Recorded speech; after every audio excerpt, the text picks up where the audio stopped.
the general public. For the public record, I'm Phyllis Fry at 275 Date Palm Road, and I've come here today to speak about the Affordable Furthering Fair Housing Rule and how it will affect the future development of our community.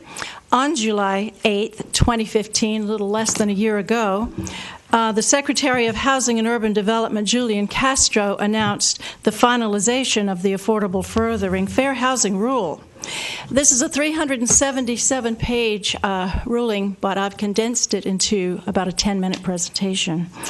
It's available online, of course. Currently, under the home rule of law, the local agencies that control land use and zoning laws largely control where you live, the value of your home, and what it will cost to live there.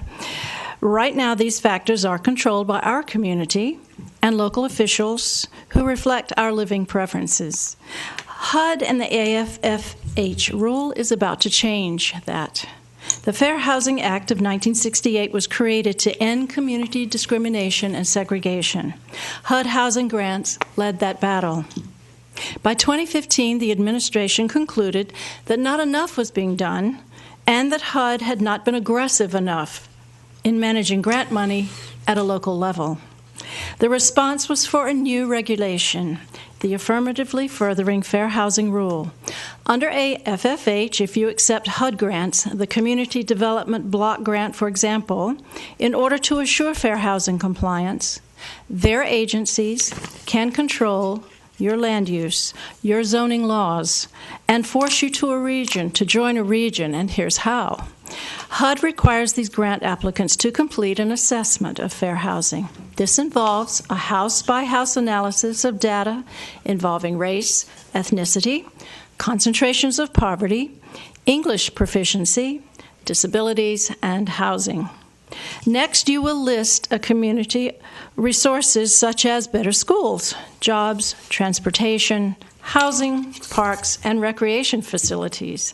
And finally, you will itemize any barriers that can make it harder for target groups to access community resources. HUD even provides you with a list of 40 barriers on contributing factors that must be reduced or eliminated for AFFH. Some include opposition to affordable housing, current zoning laws, or failure to cooperate with a region. They expect you to resolve these issues. To receive the grant money, you must also engage the public in completing your assessment of fair housing. That means civil rights advocates. And to receive the grant money, you must also engage the public in completing your assessment of fair housing. That means affordable housing developers, community development organizations, civil rights advocates, and any interested members of the public who must be allowed to participate in finding potential areas of discrimination. Applicants must use HUD's data tables and jurisdictions on regional trending maps to design your plan to remove the barriers and create a balanced and integrated lifestyle that comply with adjoining counties and regions. By requiring your community to compare your demographics with those of the region, HUD assures that your zoning plans will conform to the regional zoning plans. This effectively annexes your community with the region. HUD's documentation clearly states, quote, "This rule does not impose any land use or zoning laws on any government," end quote. But paragraphs later, the same rule says, quote, "HUD will assist recipients to adjust their land use and zoning laws to meet the legal obligations of AFFH," end quote. So, while HUD says it does not personally affect your zoning laws, if you take the grant money, they will obligate you to impose them. The legal obligation HUD refers to is a statement applicants must sign, quote, "Your jurisdiction agrees to take no action materially inconsistent with its obligation to affirmatively further fair housing," end quote. Under AFFH regulation, your community will lose control of local zoning and land use, and you can be forced to join a region, whether you want to or not. According to legal analysts, this statement establishes the basis for False Claims Act lawsuits by the Department of Justice or private individuals Fox Rothschild LLP attorneys at law. These types of lawsuits are growing. When a grant recipient fails to affirmatively further fair housing, HUD can respond with a compliance review, loss of grant money, or lawsuits. Lawsuits can also be initiated by third parties, the very same people you invited to participate in your community's fair housing assessment. Here's an example. In August of 2015, a developer proposed 69 affordable housing units in Rockford, Illinois. The town council, the county board, and the public decided to build 49 units instead of 69. Shortly after the decision, HUD received a complaint against Rockford for choosing fewer housing units. HUD responded with a compliance review. For potential civil rights violations, failure to affirmatively further fair housing with a threat to refer the case to the Department of Justice, public officials reversed their vote. HUD is receiving increased numbers of third-party AFFH-related complaints in New York, Delaware, Illinois, Louisiana, Wisconsin, and California, where lawsuits are forcing communities into line, as well as in Westchester County, the Texas Department of Housing, Oyster Bay, and Nassau County, New York. The list goes on. After thoroughly reviewing HUD's agreement, offices of Dudley County, Colorado, noted HUD's assessment of fair housing rule would, quote, negate the county's rights and severely hamper their ability to manage local affairs, end quote. The court in Westchester County, New York, as another example, offered a solution. They agreed that applicants for these grants read and understand their obligations before signing the contract. Therefore, the court decided if a party objects to a condition upon receipt of federal funding, its only recourse is to decline the funds. Under AFFH ruling, the government demand for balanced and integrated living pattern forces communities into regional living, impedes local rule, and suppresses community decisions. It was recently published that Vero Beach has the highest disparity of income in the United States. Even though we have over 200 charitable organizations, even though we have Habitat for Humanity that has provided over 600 new or remodeled homes and other low-income housing based upon local decision-making, HUD will target our community and challenge our local decisions. One of the methods for implementation of HUD grants, as we've already experienced, is through regional planning councils. In 2012, the Department of Housing and Urban Development offered 7 Southeast counties a $4.25 million grant through 750, a 50-year redevelopment plan supported and promoted by the Treasure Coast Regional Planning Council. 3 counties and their cities, including Vero Beach, wisely voted no thank you.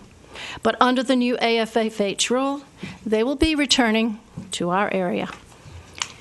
In closing, I hope this presentation has been helpful in providing you with information that explains the terms and conditions of these types of grants and how they will affect the future development of our community and ultimately home rule of law. And just remember, your only recourse is to decline these grants. Thank you for your time. Thank you. Some comments, Mr. Mayor. Just wanted to thank Ms. Fry. I think it's important, and I was glad to have her make this presentation today, that we don't allow this desire for grants, free money, whatever, to undermine our ability to create our own environment and control our own zoning, what we want for our community. That's I do right. thank you for your comments, and I just, we love our community here. We love you. Maybe we're a little overprotective. I don't know. You're doing a great job. It isn't that. It's just that sometimes with government entities, they have their ways of working around you, under you, beneath you, and there's so much at stake here. So let's keep Vero, and again, thank you for your time and your sponsorship. Thank you very much. Next, Mr. Mueller from the baseball operations there at the sports complex. Yeah, hi. My name is Derek Mueller, 3440 Drive. I'm president of the Indian River Sports Complex. We have the lease at Michael Field.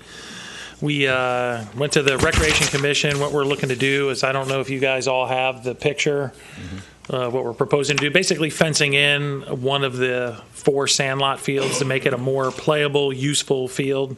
Our numbers are increasing exponentially. It took over mid-spring last year. The numbers we had were like 260 or I think it was like 254, somewhere around there, to around 260 last spring. We're at 339 this spring. The fall program that I ran was 240. The previous fall it was like 88. And now we're hearing maybe Sebastian Little League is failing. More people are coming into our league there. So, but we have space problems. At the end of the day, that's why we need to build another useful game field. Right now those are just practice fields. That's why we call them the sand lots. You guys have been out there. We'd like to improve one and beautify the area, and also make it much more useful for our needs. And then there's a second part to that. Which is also the lease. We'd like to have the lease extended, because what we have is a 5-year lease with 5-year renewals endlessly. The problem we have is getting donors to do anything like that, because they have the worry of, hey, I'll give you $50,000 to put in these batting cages, but all of a sudden your lease is up in 3 years. What if they want to turn it into a dog park? You see, the people don't want to do that unless they're long. And to that point is, I didn't make it as a finalist this year for the Impact 100, and in their letter to me this year, we had two things. Was we only had like a year and a half of tax returns. You had to have two. So we'll be back on there. But their other issue was they were worried about the lease period. I mean, they wanted us to get the lease extended, and then also talk about, getting approval for doing what we want to do to this field. So, I mean, that came from it's a common theme when I talk to somebody. A lot of people want to help. A lot of people love the Cal Ripken Little League baseball stuff, but they have concerns with the length of the lease. So that's kind of part of it. I think the field's the easy part. I'm just looking to get approval on that to go ahead. Then I'll go to zoning, and because all we're talking about doing is adding some fence and putting in sprinklers and making the grass better, make it a much better playable surface where we can actually play games. Because right now what we do is we have 32 teams. We're playing 2 games a night, 5 games on Saturday, and that's on 2 fields between Michaels and Thompson Field. Mm-hmm. And we're busting at the seams. And even then, you get a rain out, now you're in disarray because there's no other place to go. So if we have that field over there, we have the bathrooms, the concession facility on Michaels already. So if we put that game playable field, now we can play a lot more games in one central location. So we're talking about just making the field a little bit better. I think that's the easier part. And then the lease part, I guess, would be with the city manager and city attorney and you guys maybe approving it, because that is the biggest obstacle I have in any kind of fundraising. Is did they say anything about the time? 7 years, is that reason? Is that no, sir? Just for information, the Recreation Commission on March the 8th met and considered the proposals that are in front of you and unanimously voted to support that. Administratively, we support it. We think providing baseball in the city of Vero Beach, this is the most economical way of doing it. We have clawback provisions in our contracts if it ceases to become a baseball facility, and we were talking between 10 and 20 years. Unlike the use sailing now, this is a designated use for this property, i.e. baseball fields. Michael Field has for years. And so we would be working on along an extended lease somewhere in that 10 to 20 years is what was recommended. Mr. Muller, Mr. Mayor, if I might ask, I was just looking at the map, and it looks like the home plate are fairly close, so you can use the same concession. Is that? Yeah, that's the idea of it, is trying to make it easier for the parents and the little kids. Like if you were to flip one around and do it on there, then a mom has to send a 6-year-old out of eyesight, to go to the bathroom, and that's never a good idea, Mm-hmm. And the verbiage says you'd have 2 sand lots left, but the picture looks like you'd only have 1. I don't really care. No, we would still have 2 fully functional. And another reason for positioning the field where we have it would be as if you could do it again. You could build another field down the line if we keep exponentially, going. Plus, there's another built-in reason why you have to leave it open to be able to build another fully functional field is. With Thompson, which is with the school board, you never know what they're going to do behind Rosewood. They could just come in and say, because there has been a lot of talk of pulling in and have more parking and access for parents to come in off of 18th instead of off of 16th.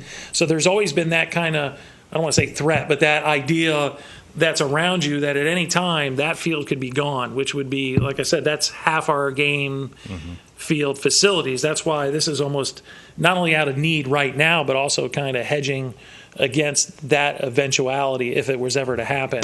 It changes year to year. Like, hey, I think they're doing it, and then nope, they scrap that idea. Oh, the idea is back. So it's kind of a constant point of stress when I'm looking at like 1,400 kids a year that are playing in the baseball, and then we have other things. I mean, I got like a kickball league. We have girls softball teams practicing. Our philosophy is, and when we came to this commission a few years ago, was actually like opposing these guys getting this field. We were like, because they had enough, and then eventually they came to us and said, hey, let's do it together. And the number one thing I changed is I stopped charging rent for fields. It's a bad model. It should be on us to raise more money, either through the league fees and getting more sponsors and more community involvement, which we did, because I always thought it was a bad idea of having to pay to play. So these kids, like you're asking a volunteer coach to pay $50 to run a practice. That didn't seem right to me, and it didn't. So we opened it up to everybody, and the underlying philosophy behind it is an open field does nobody any good. It almost makes me sad if I drive by a field and nobody's playing on it. I'm like, why is nobody playing on that? So I have software. We have an app because we have the radio show as well, the Sideline Radio Show. I tell you to get the radio show app because on there, incorporated in there, I have Cal Ripken, which is our league. If you click on there and look at the schedule, I got these fields packed. Whether it's a group called I-9, I've got some soccer, I've got lacrosse, I've got every sport imaginable uses our fields if it's open. All I got to do is email me if I got an open time. I schedule them. So we really try to serve the community. This field will help with that as well. Like, I'll give you an example. I think not this Sunday, but the following Sunday, the Harvest, I guess they're changing their name to Up, right, or something. I don't know. I'm kind of confused about that. But anyway, they're doing some kind of corporate picnic. They called me to rent the field. I'm like, got to rent the field. It's open on Sunday afternoon. Just use it. Just what we tell everybody is just leave it how you left it. Clean up your trash, and that's about all we ask. And, so really what we're doing is we're just looking for consensus to go forward with the lease and then bring it back to city council. Yeah, just looking to get an extension on the lease, which will then help give the public that wants to donate money and get more involved, have some kind of security and long term, and then of course permission to do this field. And really the bottom line is we're just looking to put some new grass in with some sprinklers, so it's a playable game field surface, and then put a fence around it. Mr. Mayor, Derek, I think you're heading in the right direction. I would prefer 10 years to 20 years, but I leave it. I was wondering if 10 years would be sufficient. Could be. I'll tell you what, more than half the people I talk to about donating money, they always point to like the Indian River soccer lease and like the lacrosse lease that they have. They say all these are 20 with 20 renewals. So, and let's face it, your donor group is pretty much in the same circles, and then and some of the times the same people. So they're going apples to apples when they start comparing your organization, whether it's fair or not. I still get that a lot. So your lease is there. Someone wants to give you, let's say we were to build this field and I came back to you in, let's say, a year, and I say we want to put lights on it. Well, lights are $180,000. So I get a donor who wants to donate $180,000, and he's like, in 8 years, they might want to turn it into a dog. Excuse me, Derek. I know you're selling your game here, but right. I think a lot of it, the term is conditioned upon the clawbacks that the city has in the lease. Right. Similar to what we did at the Rowing Association, that's a longer-term lease there that we've granted them. And it's because that's going to be the use that we see in that area. Yeah. In this particular case, this is a baseball field. I can't envision us going and doing something else with it. Right. And we own the assets as he improves that if we ever had to get back into the baseball business again. So I think it's a different situation here, and I believe we'll be able to work out the term and have those conditions as to if the city ever wanted to get back into baseball. I'd like to say, obviously, the city of Vero Beach has a great history and tie with baseball. Having Dodger Town here and everything else, our background, certainly I'd like to see us continue to support baseball. We have a city asset that's underutilized. You're willing to come in there and do some improvements. As a member of Impact 100, I'm fully aware that they're looking at sustainability, Right. and looking at for a long-term impact when they approve projects, as are many of your donors. When do we I look? would- Oh, I'm and sorry. whatever improvements that you make, we'll go through our P&Z commission for site approval. I'd suggest we go ahead and move forward with plans to bring a 20-year lease before council. So he'd go back to the city manager, work it out, and that's the end of it. Yeah. For today. Yeah, Yep. I think we've got consensus. Okay, appreciate it. Feel pretty good about it. Hopefully, we'll start seeing some kids playing ball down there here pretty soon. That's all you need to do is say, play ball. That's right. We're good. All right. Derek, Thank you if so you much, can, Mr. if you can work with Rob initially. Yeah, I will. I'll just need to know what exactly you're going to do there. Make sure we get that in the lease, and we'll modify. Basically, we're going to bring back a new lease for 20 years, commencing with when it's adopted, and Okay, no problem. we'll terminate the old So lease. sit down with Rob first. We'll just work Yeah. out Yeah. that and then get with you guys. Okay, perfect. Thank you, Ms. Mull. Thank you. Ms. Turner. I don't know if there's a representative. I from don't here. see her. I think, we may just need. I'll contact this her event again. is off. It is off a while to June, Yeah, so she might we want to put it come on for later. another meeting. Okay. By the way, Maybe we break for lunch. Mrs. Turner, there is a web page on this thing and so on that you can pull up, and you can actually sign up for it and all that sort of thing. There are 4 different options. I pulled it up yesterday. I don't know what it is, though. Well, actually, I need to get more information. People stop me at the St. Patrick's Day parade and ask, so this is why there's so little information at this point, but we'll Yeah, I come have back her with it. phone number, so I'll call her and see what I can find out. Yeah, it would be good to get the web page out there. It sounds like a great thing. It's what, June 9th or something like Yeah. that? Is it June 9th, right? Yes, like that whole week. Yeah, the whole week. Maybe this is a stupid question. Does it make sense to do the legal issue first before we break so they can go? Well, they're still going to stay around for some of the council members' matters. Oh, okay. But the question being is, what time do you want to come back? 1:30? Yeah, let's break Okay. down, come back for 1:30. We will then break for the meeting, and we will adjourn and come back at 1:30.